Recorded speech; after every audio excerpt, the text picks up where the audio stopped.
welcome to part two of our conversation on genital herpes with Terri Warren, founder of the Westover Heights Clinic in Portland, Oregon, that specializes in the diagnosis and treatment of sexually transmitted infections.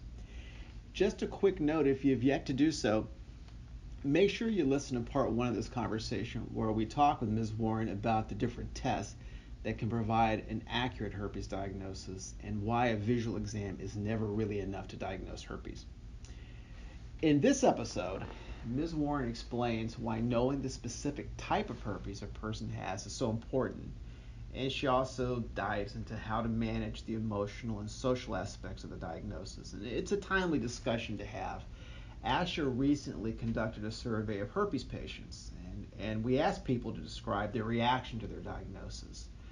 The top three words used in the responses we received were shocked, depressed, and devastated. And Ms. Warren acknowledges this is all common, and she offers helpful insights into how to put a herpes infection into proper perspective. She also gives advice on how to talk about the infection with others, including sexual partners. Herpes is typically much more manageable within a relationship than people tend to think when they're first diagnosed. So we invite you to sit back, take a listen, and after this episode, you can visit our website, ashasexualhealth.org, to learn more about the survey and also more tips on managing genital herpes. Welcome to this edition of the ASHA podcast. I'm Fred Wyant, Director of Communications with the American Sexual Health Association, ASHA. We're continuing our conversation on the herpes simplex virus with Terri Warren, a nurse practitioner and a longtime ASHA medical advisor who's an expert in the diagnosis and clinical management of herpes simplex virus, HSV. She's also a pretty fair hand when it comes to counseling patients. And of course, a genital herpes diagnosis brings with it a great deal of anxiety and lots of questions about what it means in a relationship for one's sex life, and just it can go in a lot of directions. So we're going to get into all of that today. So, diving right in, let me ask you, when a patient is newly diagnosed with genital herpes, what do they really need to get from their healthcare provider at that point? What do they need to know most of all? Well, they need to know the type of herpes that they have. So there are two types of herpes simplex virus, HSV1 and HSV2. In the past, HSV1 has been primarily an oral infection, the cause of cold sores on the lip, on the edge of the lip, or in the nares. And type 2 has been consistently genital. As sex practices have changed over the years, more oral sex, we see a lot of new infection. In fact, most new infection now genitally is type 1, not type 2. So we see young people entering their sexual maturity with no antibody to HSV1 because everybody's now careful about kissing somebody else with a cold sore. So we have all these teenagers becoming sexually active, having lots of oral sex, and getting HSV1 genitally as their first HSV infection. So the reason to know the type is that HSV1 genitally recurs far less often than HSV2. If that person having genital type 1 has sex with someone who has oral type 1, there probably is almost no risk, I can't say zero, of the person with oral infection getting it genitally. So they're okay. So I think that's important to know. Type 2 infection will recur more often, sheds more often from the genital tract, and people should know about that as well. And generally that stays in the genital area. Some people can get it orally, not common. So you want to know what type you have. If you want to know how long you've had it, you need a baseline test if you've had a recent contact. And what you're looking for there is negative antibody test, and then 6 weeks later positive. That would tell you that that's when you got infected. So those are the things that your provider can help you with. You may also want to talk with your provider about medicine. You know, do you want to have medicine? Do you want to take medicine? And again, the type matters. Someone with genital HSV1 may not opt for medication. It's not going to recur very often, doesn't shed very often. If the partner has HSV1 orally, you probably really don't need that. The person with type 2 may be more likely to need medicine. And if a diagnosis by laboratory test has been made, I think it's fine for that person if they want to begin antiviral therapy on a daily basis, or they may just want to treat outbreaks as they come up. That's an individual decision. There's no certain number of outbreaks that you need to take medicine. We know now it's not about outbreaks, it's about viral shedding, the giving off of virus when you do and when you do not have symptoms. So those are topics that you would want to talk to your clinician about. You want to talk about, do you just want to take medicine during an outbreak? And you should have that medicine ready. And how much should you take? And when should you start it? Those are things that you should also talk to your clinician about. And make sure that you have enough refills, that you don't start an outbreak at 11 o'clock at night and have to go to urgent care somewhere to get a prescription. You want to have it at home. The other thing that you want to talk to your clinician about, or that we should talk to our patients about, is letting people know that they need to disclose this information to partners. And that can be really hard.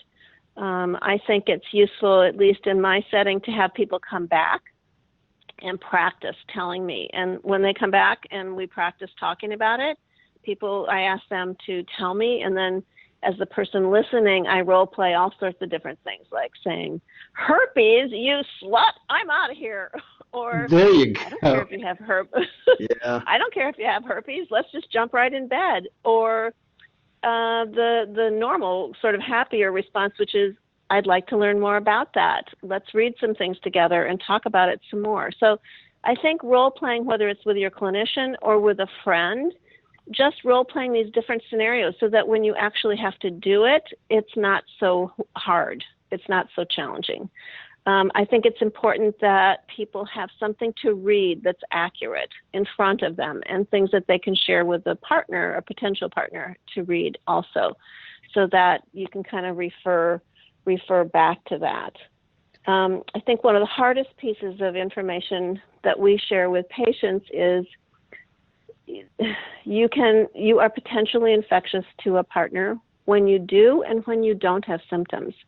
There isn't a day that you can say to your partner, "Today I'm 100% sure I will not infect you," because people can give off virus when they have no symptoms. And I think that's probably one of the toughest things that people have to hear, because Sure. If it was so simple that you could just avoid sex with outbreak, hey, that's a slam dunk. But that's not how it works. We know that people with recurrences shed virus on about 13 to 14% of days. So if we had somebody swabbing for 100 days, they'd be shedding on 13 or 14 of those days on average. People who have symptoms shed virus more than people who don't have symptoms. But everybody that's HSV2 positive at some point is shedding. And you can't know when those times are. So let me ask you, just because someone has sex on a day when a partner is shedding asymptomatically, that doesn't mean they're going to contract. It's just that they could. Is that correct? That's exactly correct. It doesn't mean that they're going to. It means that they could. That's right. And for that reason, I think disclosure is essential. And honestly, it's important from both a sort of a moral point of view, but from a legal point of view. I getting more and more and more cases coming across my desk of people who are being sued for giving someone herpes and not disclosing it ahead of time. So, and in some states, like the state of Washington, if you have a sexually transmitted infection, you give it to somebody and you haven't disclosed, that's a crime. So I think there are reasons to disclose, in addition to just saying, hey, wouldn't it be right to tell somebody so they have a choice? Talk a little bit about you mentioned asymptomatic shedding with genital HSV2, but what about with genital HSV1? Is there less shedding along with fewer outbreaks? There is less shedding and there are fewer outbreaks. And if you have not had a recurrence in the first year of HSV1 genital infection, there's an 88% chance you won't have another one. So HSV1 genitally is quite a different virus. It's not the same. It's like we have different types of HPV. Some are quite benign, others cause cancer. So just like herpes doesn't cause cancer, but there are different types and they behave differently in the genital area. So I think it's extremely important to know what the type is that you have. Okay. Talk a bit about the psychosocial impact of a herpes diagnosis. Just how profound is that? I think it depends on the situation that you're in when you get it. If you are in a long-term monogamous relationship, you know your partner has herpes, you've decided, you're not going to use condoms every time, you're going to take some risk, and you get it, that's a whole different scenario than if you are in a casual relationship and acquire herpes. That's different because that's going to require that you disclose the information. And I think that piece about disclosure is what makes it kind of really hard because people feel like, one, no one will want me now. Two, I'm going to have these terrible outbreaks and it's going to be terrible physically for me. Three, I won't be able to have a family. I'll never be able to have any children. The catastrophizing that goes on is pretty profound for some people. Sure. And they just really kind of fall apart. I think it's important to note that in our research, most people by 6 months come back to baseline functioning, generally speaking. A few people continue to be profoundly sad or anxious about this diagnosis. And so it is good that most people bounce back. I think it's also important to remember for people that when you have this diagnosis, it shouldn't define you. You're not your herpes. You have herpes, but that's different than being your herpes. And I think that's an important distinction to make. We all have stuff about ourselves that we don't think is ideal. Maybe you're too attached to your mother, or maybe you spend too much money, or maybe you drink too much, or maybe you're a mess. Whatever it is, we all bring stuff. So I think people with herpes should remember you're not the only one to bring something less than ideal into a relationship. Everybody's got stuff. Yours is physical. It could be given to others. That's a different quality. But in the end, in relationships, I think that stuff like in-laws and money and sex are much bigger issues than herpes ever thought about being. And in your experience, herpes. I mean, let me rephrase that. My impression is that most of the time, herpes is really not the deal breaker in a new relationship that people maybe think it was. I think it would be. I mean, with some people, sure, it will be. But for the most part, following a herpes diagnosis, somebody wants to date, they want to have sex, they want to get married, they want to have kids. All of that, they pretty much go ahead and do that. I mean, is that fair to say? I would say that's fair to say. I think that how you tell it and when you tell it determine a lot about how it's going to be heard. So if you meet somebody in a bar and say, "Hi, my name's Terri, I have genital herpes," that's bound to fail because they don't know you. They're not invested in you in any way. I mean, that's just, I mean, you might run into somebody and say, "Hey, me too, let's have at it." But in general, I think that's not a good strategy. So what is a better strategy is to get to know people, find some things in common, do some activities together. And then yes, will that prolong the time to having sex the first time? Yes, it will. But that's not necessarily a bad thing. You want to know that this person that you're disclosing to isn't going to tell the world, that they're less likely to reject you. So you want to have it be at a time when I think people know you a little bit better. And then the way that you tell people, if you tell people and you start sobbing and falling apart, they're going to think, "Whoa, this must be really bad that you're so upset." So I would certainly disclose before sexual activity, but say, it looks like we're going to become sexual. Before we do that, there's something I need to disclose to you, and then just say that. And you could say, "Do you know much about herpes, or have you ever been tested? Would you like to read some more?" And I think it's fine if people say, "Hey, I need some time to think about this." And I think that's ideal from both points of view, because then if they come back and say, "Yeah, I want to be together more," that they've really given this some thought, that it's not just spur of the moment. Yeah. And just as a note, on ASHA's website, we actually have a tab about herpes and relationships and how to talk to a partner. So Oh, for good. yeah, so I encourage the listeners to take a look at that as well. Let me flip this around a little bit and look at it from the partner's perspective. We get a lot of calls and emails from someone who's entering a relationship with a new partner, and the new partner has genital herpes, and they want to know, well, what does this mean for me? What should I do?